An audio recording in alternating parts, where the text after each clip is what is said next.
I never thought one night could change everything. Standing at the entrance of the palace ceremony hall, sweat collected in my palms and my breathing grew shallow. This wasn't how I imagined my first encounter with royalty would go. My Omega clan had sent me here as a diplomatic gift. Me, James Blake, a nobody with no status or power, about to be presented to Alpha King Daniel Graves himself. The hall stretched before me like a golden cavern, chandeliers dripping with crystals that caught the firelight and scattered it across marble floors. Alphas in fine suits stood in clusters, their scents mingling into an overwhelming cocktail of dominance and authority. I felt small, insignificant, like a lamb walking into a den of wolves. Then I saw him. Daniel Graves stood at the far end of the hall, surrounded by advisors who seemed to shrink in his presence. Even from this distance, I could see the sharp lines of his jaw, the way his dark hair was slicked back with precision. And those eyes, cold, calculating, gray as winter steel. He looked exactly like the rumors described. Ruthless, untouchable, a king carved from ice. When our eyes met across the room, something inside me lurched. It wasn't fear, though I should have been terrified. It was something deeper, something primal that my Omega instincts recognized before my brain could catch up. Presenting James Blake of the Eastern Omega clan, the herald announced, his voice echoing through the hall. I walked forward, each step measured and careful. The crowd parted, their stares burning into my skin. I could hear whispers, feel judgment in every glance. By the time I reached Daniel, my legs felt like they might give out. "Your Majesty," I said, dropping into a bow that I'd practiced 100 times. "Why are you here?" His voice cut through the air like a blade, smooth but edged with authority that made my Omega biology scream at me to submit. I lifted my head, forcing myself to meet those gray eyes. "Your Majesty, I was sent as a gesture of goodwill between our peoples." He stepped closer, and suddenly the space between us evaporated. His scent hit me like a physical force. Pine and ash. Something wild and dangerous that made my head spin. I'd never reacted to an alpha's scent like this before. It was intoxicating and terrifying all at once. "Goodwill," he repeated, his tone suggesting he didn't believe in such things. How diplomatic. The ceremony continued around us, but I barely registered it. Daniel remained close, his presence overwhelming everything else. I was introduced to various nobles, offered wine that tasted too sweet, and guided through conversations I couldn't quite focus on. My mind kept circling back to him, to the way his eyes seemed to strip away every defense I had. As the evening wore on, I began to feel strange.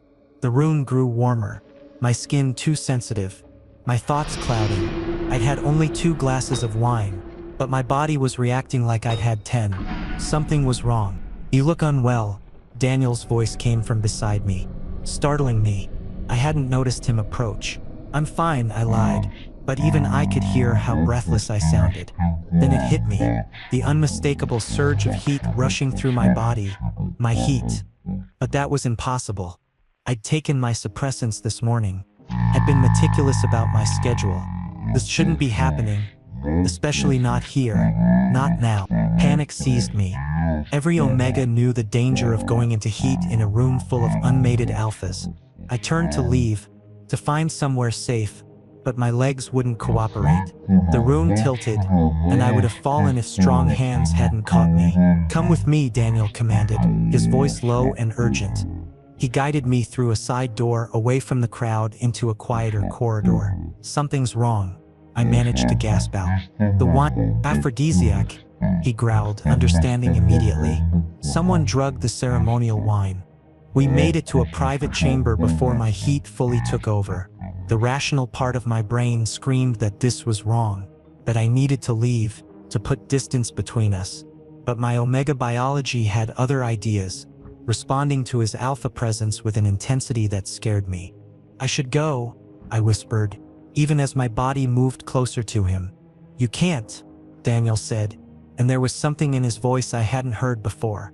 Conflict, maybe even concern. "Your scent, it's driving every alpha in that hall insane. You wouldn't make it 10 feet. His own control was slipping. I could see it in the way his pupils dilated, how his hands clenched into fists at his sides. He was fighting his instincts just as hard as I was fighting mine. "Your Majesty, please." I started, but he cut me off. "Daniel," he said roughly. "Just call me Daniel." What happened next was a blur of sensation and need. His hands found my waist, pulling me against him. "Your scent is making me lose control," he breathed against my neck, and I felt his restraint finally snap. The night dissolved into heat and touch, into whispered words I couldn't quite remember and feelings too intense to name. Somewhere in the haze I felt his mark, not a mating bite but close enough to make me gasp. It was wrong, all of it was wrong. But in that moment I couldn't bring myself to care. When I woke the next morning, sunlight was streaming through unfamiliar windows. The bed beside me was empty, the sheets already cold.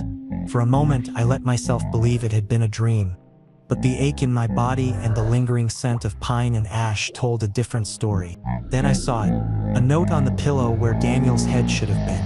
My hands trembled as I picked it up, unfolding the crisp paper. "Forget this ever happened." 4 words. That's all he'd left me with. 4 words that felt like a knife to the chest. I gathered my clothes and left the palace in a daze, avoiding the servants' curious stares. The journey back to my clan's residence passed in a blur. I told myself I would forget, that I would move on, that it had been a mistake caused by circumstance and chemistry, nothing more. 2 months later, when the nausea started and wouldn't stop, when food I'd always loved suddenly made me sick, when exhaustion hit me like a wave I couldn't fight, I took the test with shaking hands. Positive, I stared at the little indicator, watching it confirm what my body had already been trying to tell me. I was pregnant, with the Alpha King's child, with Daniel's child, and he'd told me to forget it ever happened. The next 2 months passed in a fog of denial and fear. I kept touching my still flat stomach, unable to fully process what was growing inside me. An Alpha's child, not just any Alpha's child, the child of the most powerful man in the kingdom, a man who'd made it clear he wanted nothing to do with me. Daniel Graves' reputation preceded him in every conversation I overheard. Ruthless in politics, merciless to his enemies, cold to everyone who approached him. He'd never taken a mate, never shown interest in Omega companionship beyond what was absolutely necessary. Some said his heart had been carved out years ago, replaced with ambition and duty. If he found out about this pregnancy, what would he do? The possibilities haunted my dreams. At best, he'd deny it was his. At worst, he'd see me as a threat, someone trying to trap him with false claims. I'd heard stories of Omegas who tried to trick powerful Alphas into mating bonds. They never ended well. But there was another fear, deeper and more primal. What if he forced me to terminate? What if he saw this child not as a blessing, but as a mistake that needed to be erased? I couldn't let that happen. This baby, my baby, deserved better. The decision came to me one sleepless night as moonlight spilled across my bedroom floor.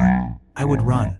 I would disappear so completely that even the Alpha King's resources couldn't find me.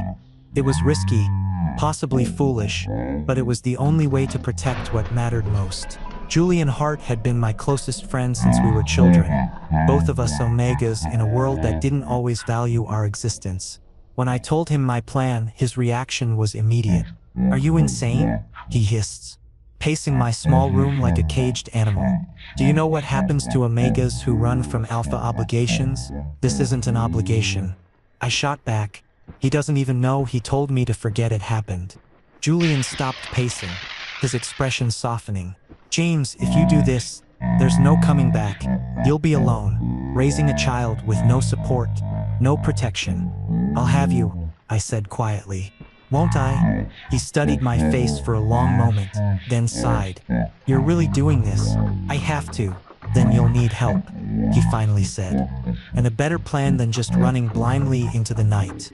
Over the next week, we prepared in secret.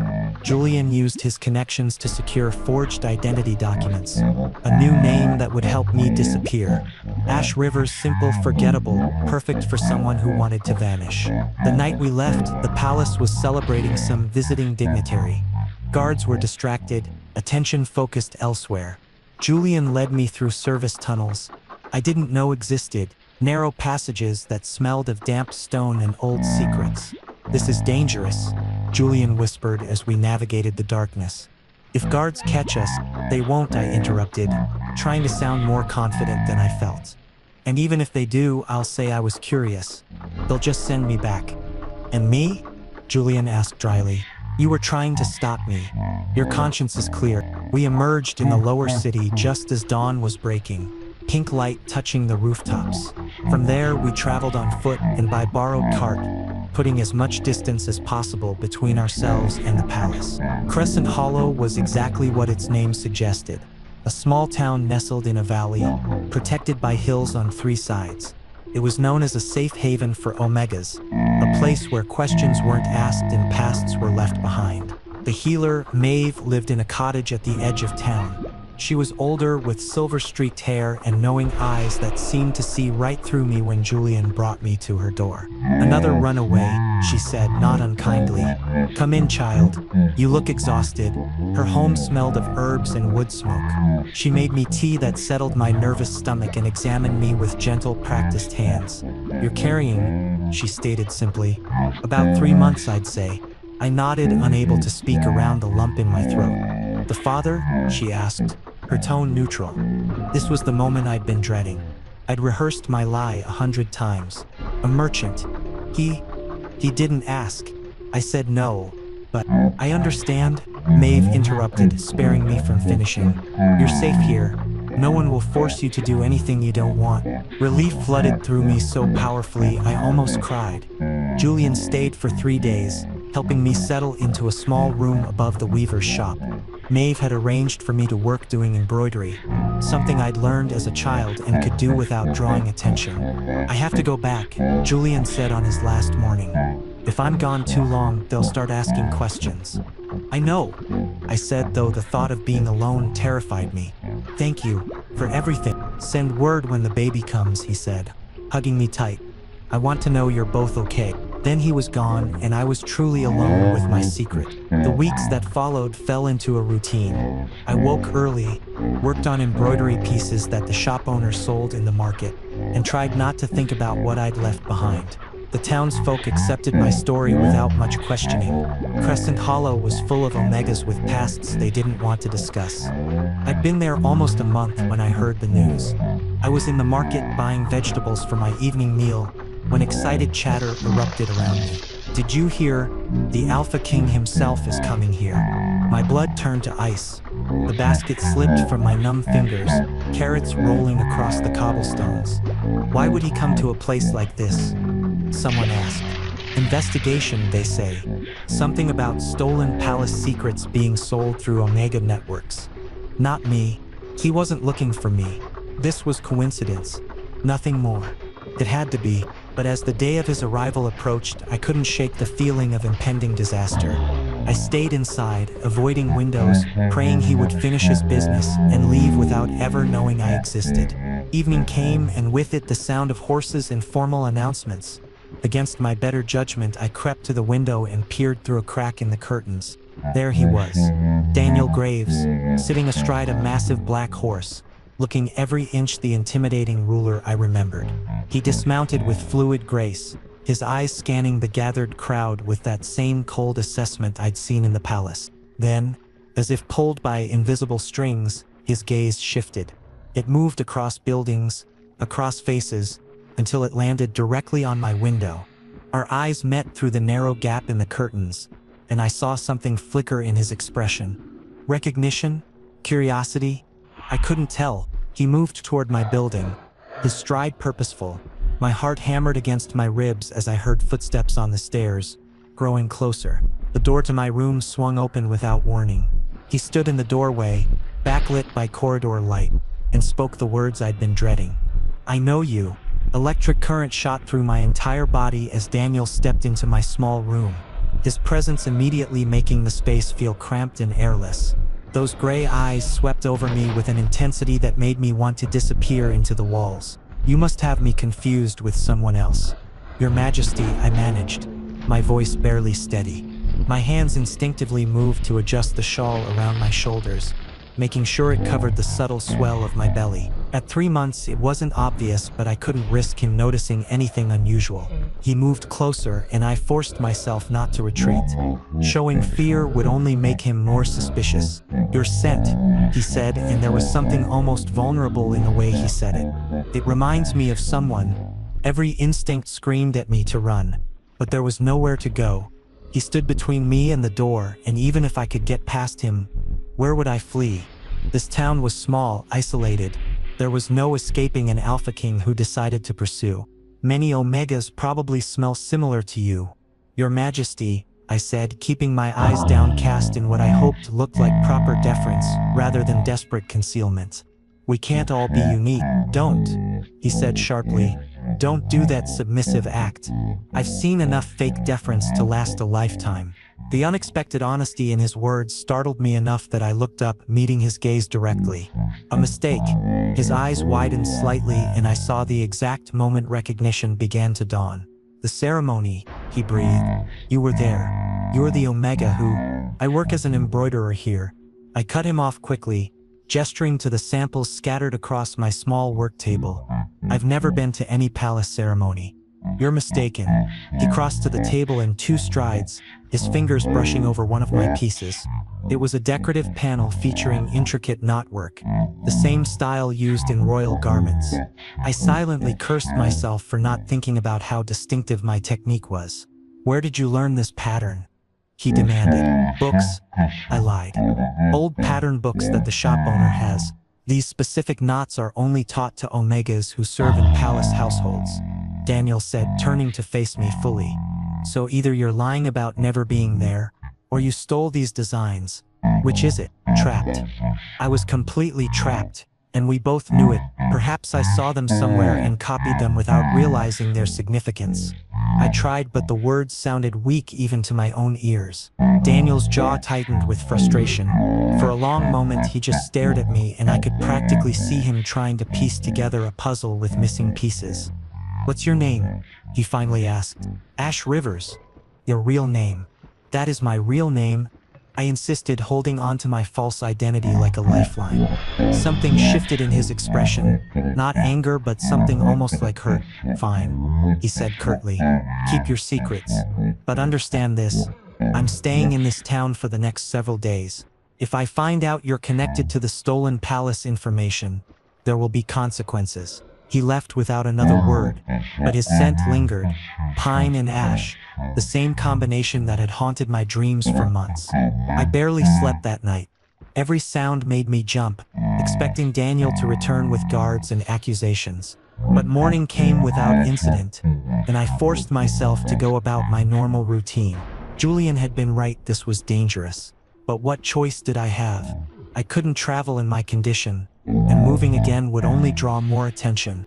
Maeve found me in the market that afternoon, her expression concerned.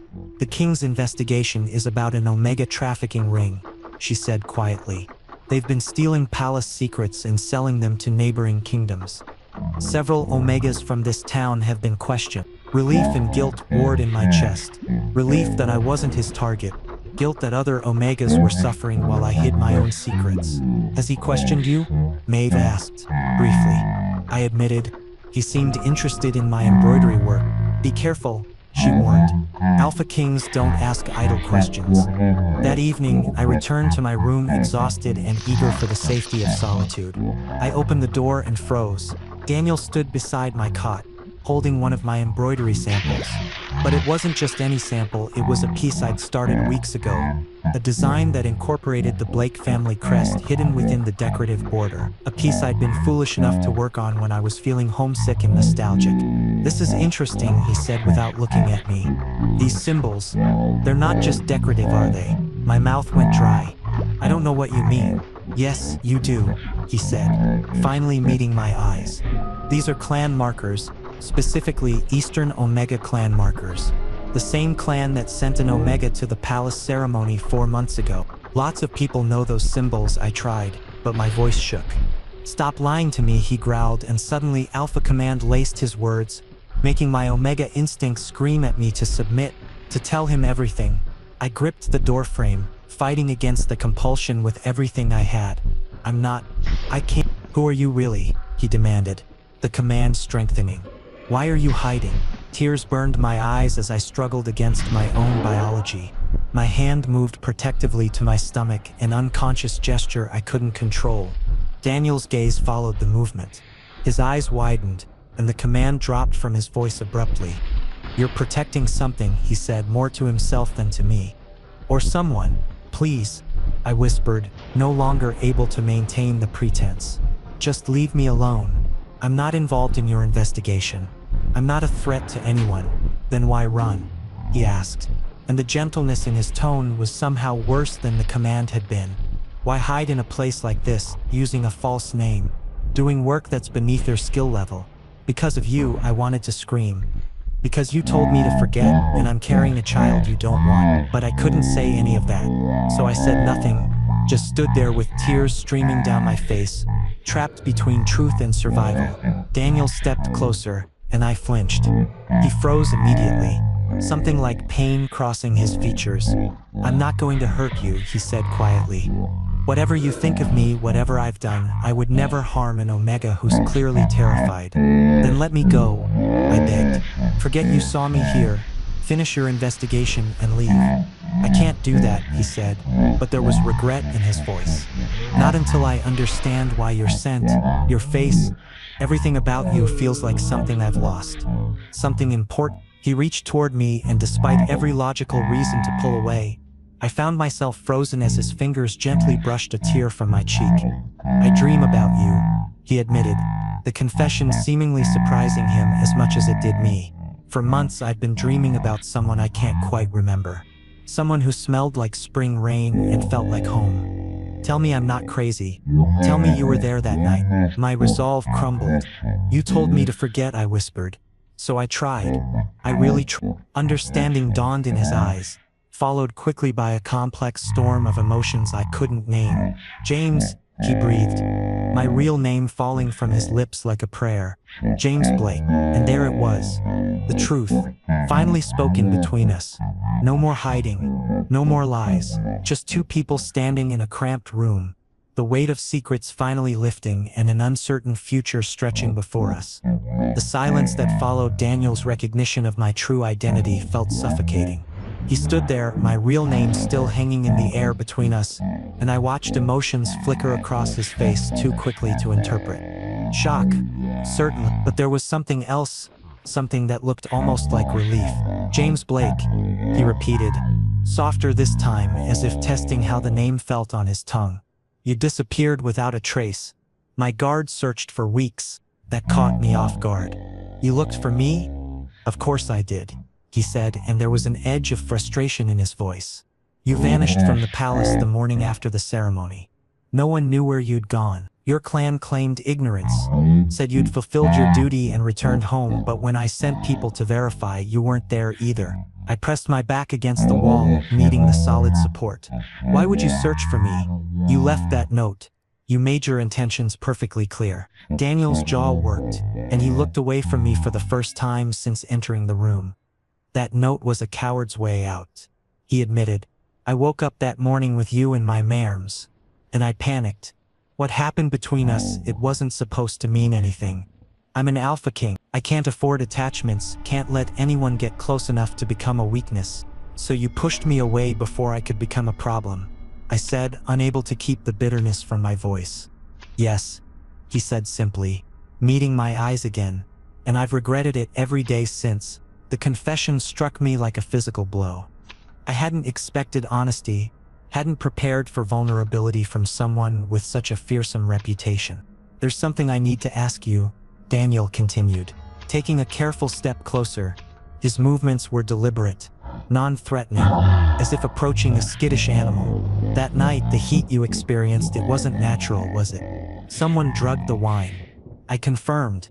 The aphrodisiac triggered my heat early.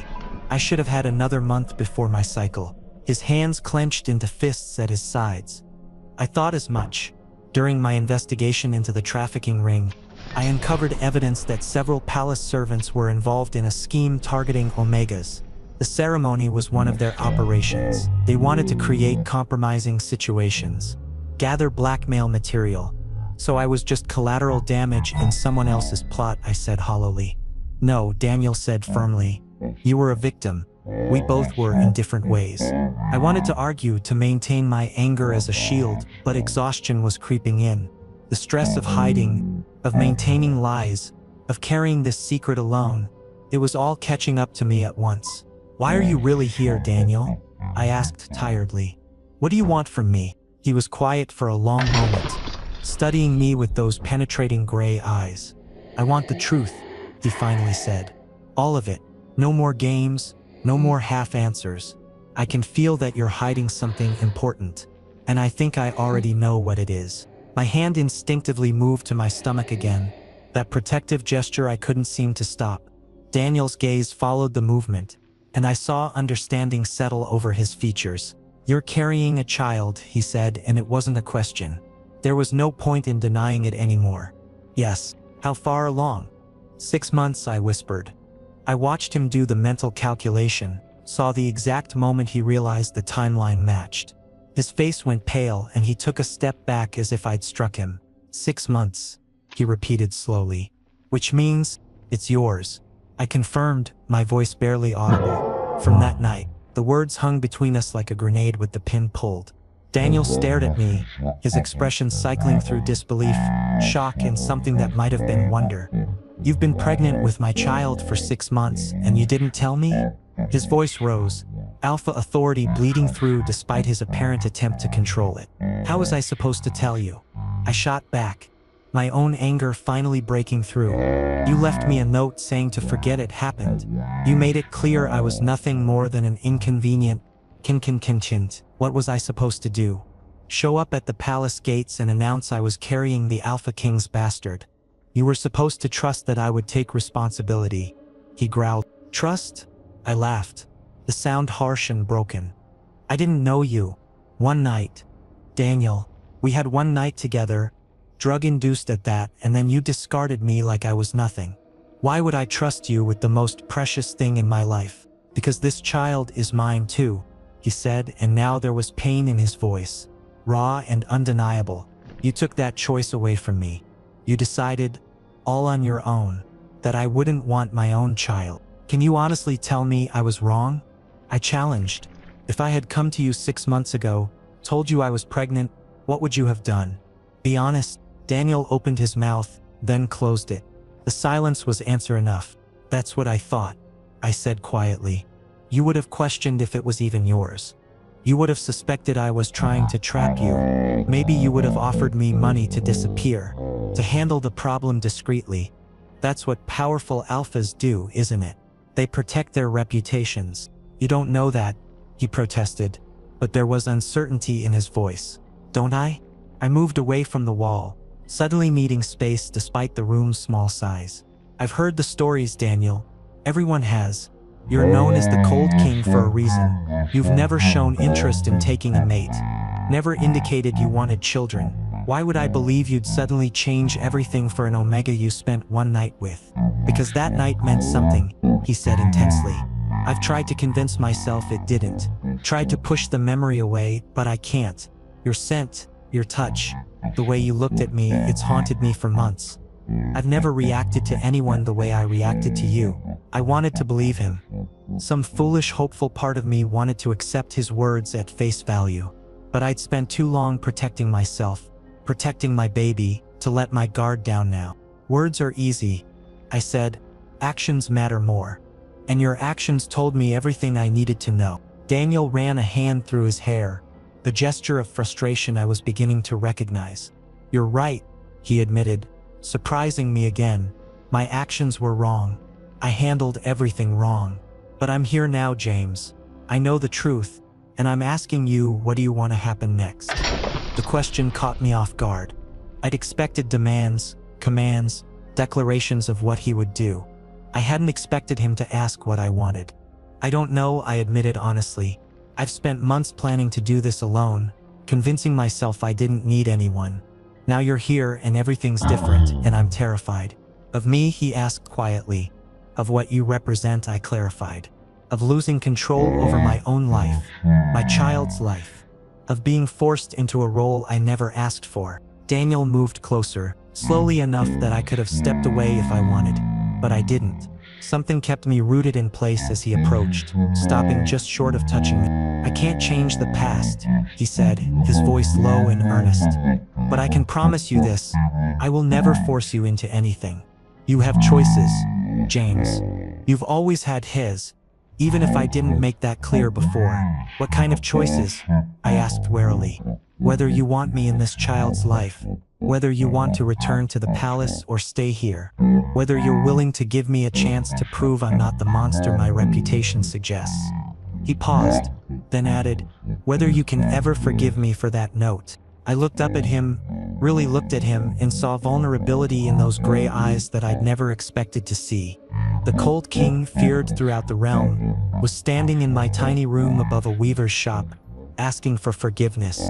"I need time," I finally said. "Time to process this, to figure out what's best for my baby."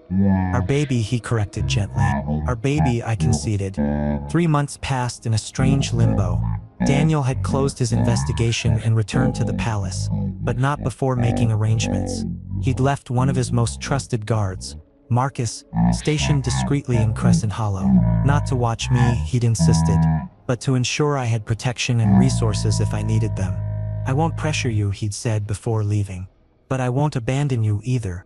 When you're ready to talk, send word." I hadn't sent word.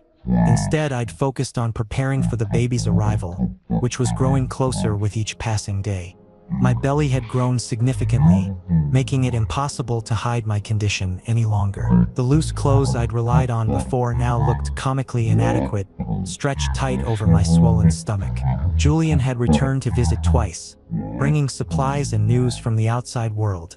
He'd been shocked to learn that Daniel knew about the pregnancy, even more shocked that the Alpha King hadn't immediately dragged me back to the palace. "Maybe he's changed," Julian had suggested during his last visit. "People can change, James, or maybe he's just biding his time." I countered, though even I didn't fully believe that anymore. The truth was, I thought about Daniel constantly, not just about his involvement in our child's life, but about him, the way his expression had softened when he'd learned about the baby, the vulnerability he'd shown when admitting his regrets. It confused me, made me question everything I'd assumed about him. Maeve had become my anchor during those months. She checked on me daily, monitored the baby's development, and prepared me for what to expect during delivery. Omega pregnancies were always delicate, but carrying an alpha's child added complications. The baby would be stronger, more demanding of my body's resources, and the birth itself would be more difficult. "You need better facilities than what I can provide here," Maeve told me one evening as she examined me. "This child is large, James.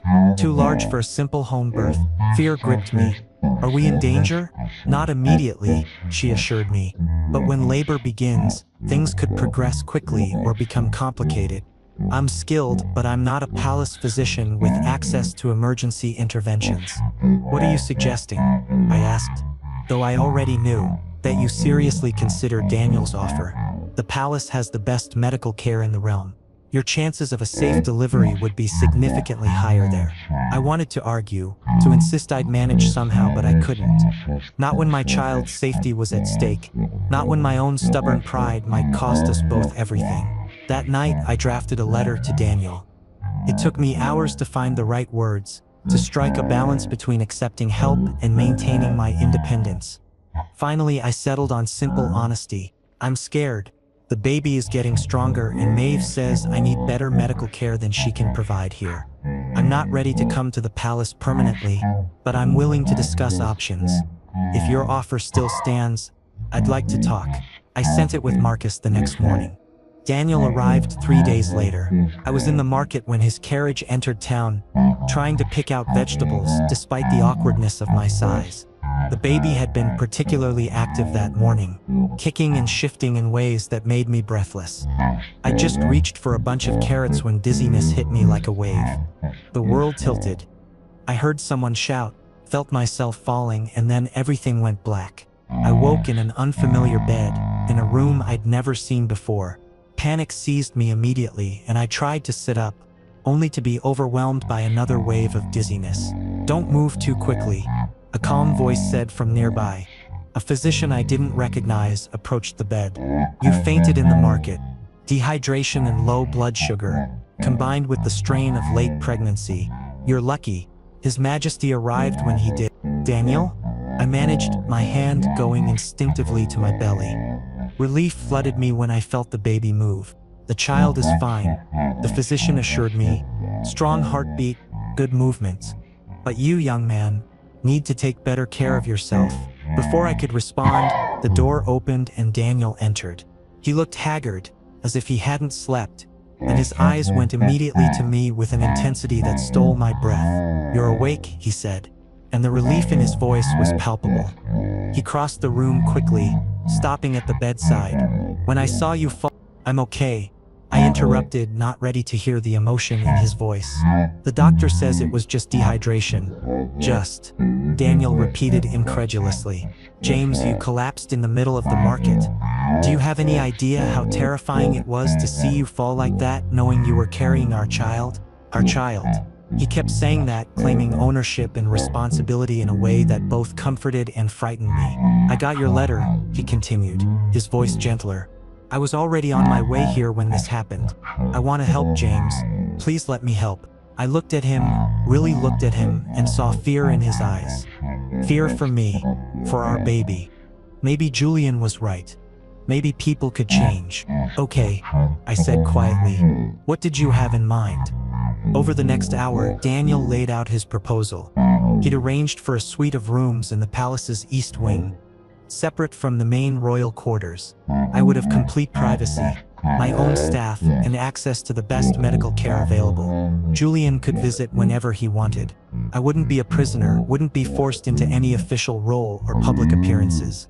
You can leave whenever you want, Daniel emphasized. This is about ensuring you and the baby have what you need, nothing more.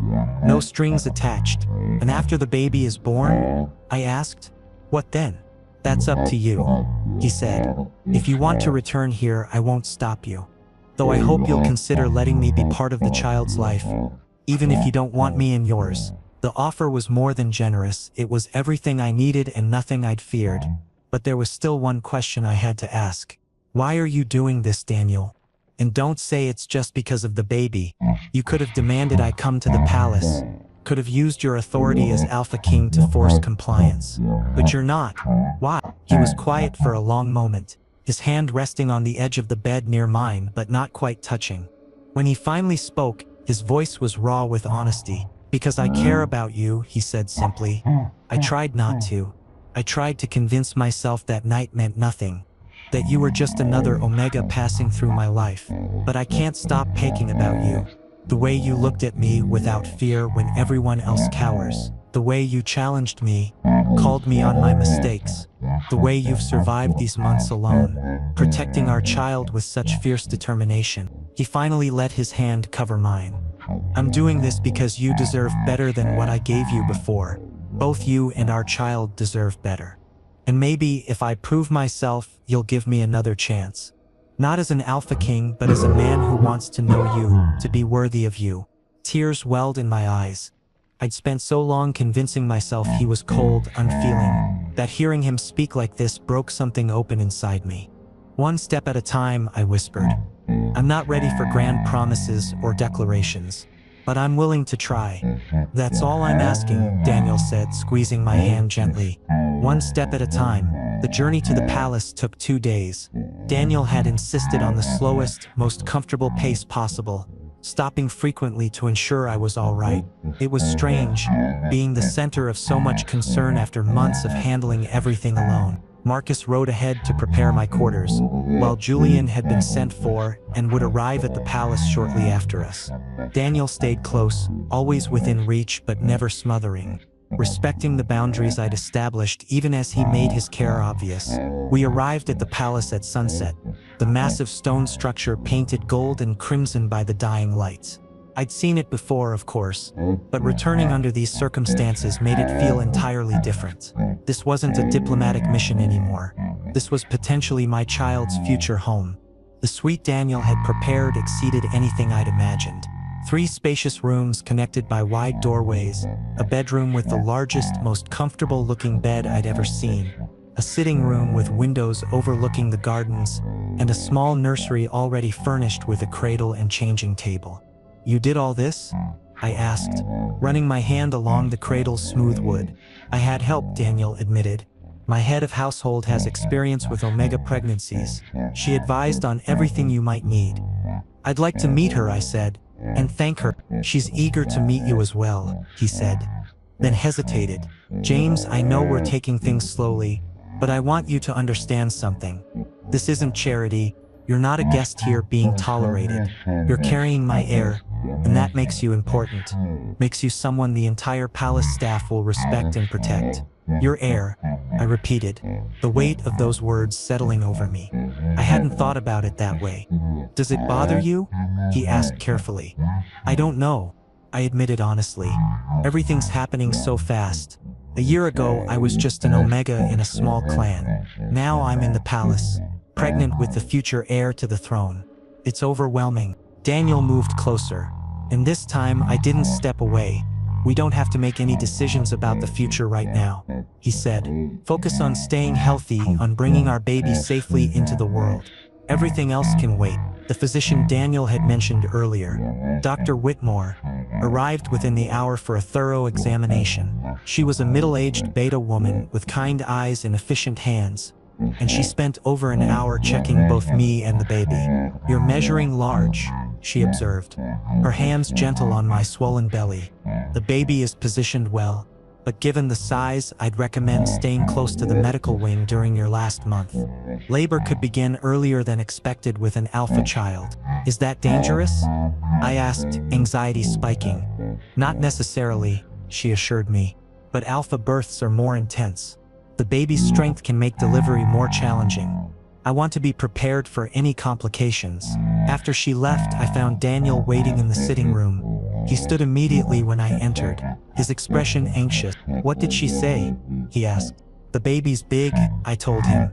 She wants me near the medical wing for the last month, just in case. Daniel's jaw tightened. I knew I should have insisted you come here sooner. Don't, I said firmly. Don't make this about what we should have done differently. We're here now. That's what matters. He relaxed slightly. You're right. I'm sorry. The thought of something happening to you or the baby terrifies me. The raw admission made my breath catch. The Cold King, feared throughout the realm, was standing before me admitting fear. It was vulnerability I hadn't expected, hadn't prepared for. I'm scared too, I confessed. I've been scared for months, but maybe being scared together is better than being scared alone. Definitely better, he agreed. Julian arrived the next morning, his eyes widening as he took in my quarters. This is incredible, he breathed. James, you could fit my entire family's home in just your bedroom. I laughed, grateful for his presence. He helped me settle in properly, organizing the few belongings I'd brought and chattering about everything and nothing. His familiarity was grounding in this new, overwhelming environment. Daniel came by every day, always asking permission before entering, always respecting my space. We really talked for the first time. He told me about his childhood, about the pressure of becoming king at 21 when his father died unexpectedly, about learning to be cold because showing weakness meant losing control. I built walls, he admitted during one conversation, high enough that no one could reach me. I thought that made me strong, made me a better king, but it also made me lonely. Are you still lonely? I asked. He looked at me, his gray eyes intense. Less so now, he said. Having you here, knowing the baby is safe, it's changed something, made the palace feel less like a prison and more like a home. I understood what he meant. Despite my initial resistance, I was beginning to feel comfortable here. The staff treated me with respect. Dr. Whitmore checked on me daily, and Daniel's presence was becoming less intimidating and more reassuring.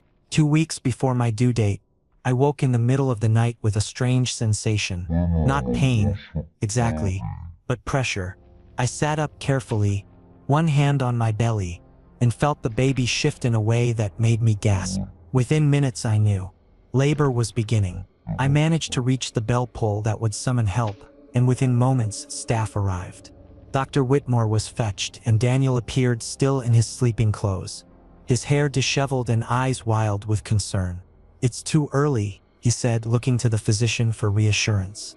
Only by 2 weeks, Dr. Whitmore said calmly. Not unusual for alpha babies, Let's get you to the medical wing, James. The next several hours blurred together. Pain came in waves, intense and overwhelming. Daniel stayed with me the entire time, holding my hand, whispering encouragement, ignoring Dr. Whitmore's suggestion that he wait outside. "I'm not leaving," he said firmly. "Not unless James wants me to." "Stay," I gasped between contractions. "Please stay." So he did. When the pain became unbearable, he let me squeeze his hand hard enough to bruise. When I screamed, he didn't flinch. When I cried that I couldn't do this, he looked me in the eyes and said, "You can. You're the strongest person I know. You can do this." And somehow I did. The baby's first cry filled the room just as dawn light began filtering through the windows.